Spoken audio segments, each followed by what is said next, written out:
Age 77, he launches another venture, America Presents, to promote pro boxing. He's had an interest in boxing his whole life. Age 80, after creating the Daniels Fund in the last 3 years of his life, he dies March 7th of lengthy respiratory illness. So that's just a little chronology. I asked my barber yesterday, I said, well, how do you summarize a man's life in 30 minutes, you know, of this breadth and magnitude? How do you do it? He says, start at the end. He says, when I'm reading a book, I always read the last chapter. And I can usually figure it out from there. So I'm going to go to the last page of my little manuscript, which I hope someday we can share with all the faculty that teach business ethics. Now this one comes from Linda Childers. So if I get the story wrong, please come up and change it. So, but these are your words. And spirituality was one. We bring people all the time to talk to staff that do bill. And I just think it's important to remind the staff every single day that it's not their money.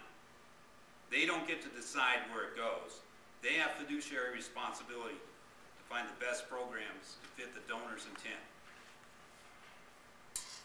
So we work really hard at that. Well, one of the people that we brought in was his pastor. None of us, meaning none of us on the board even knew there was a spiritual side to the guy. So this pastor's doing all this presentation about these little silver crosses that Bill had thousands of them and gave to everybody. And we look at each other and say, I didn't get one. Did you get one? No, none of us got one. We didn't know this side of Bill. So we studied even harder to say, what was that all about? And how do we honor that and what we're doing? So one of those little documents might say that we would never fund a religious faith-based program because it's faith-based. No, that's not it. It's whether or not the program accomplishes the objectives that Bill Daniels thought it should. Well, the spirituality, we had learned at the end that he had a spiritual advisor. So this guy actually spoke at Bill's funeral. What he said at the funeral was just unbelievable about how Bill had spent the last few years of his life wondering why God had given him the time because he was so sick. He thought it was because working on his foundation, he was working for what it was he wanted to do.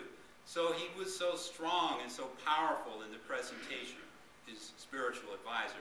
We asked him to come in and do this as a staff presentation. I think all the board members were there. We were all in tears because this was the side of the guy that we had never been exposed to. He was very private. He never pushed his faith. In fact, never said a word about it. But then several people would come forth and talk about it. Oh, I had this experience with Bill or that experience with Bill.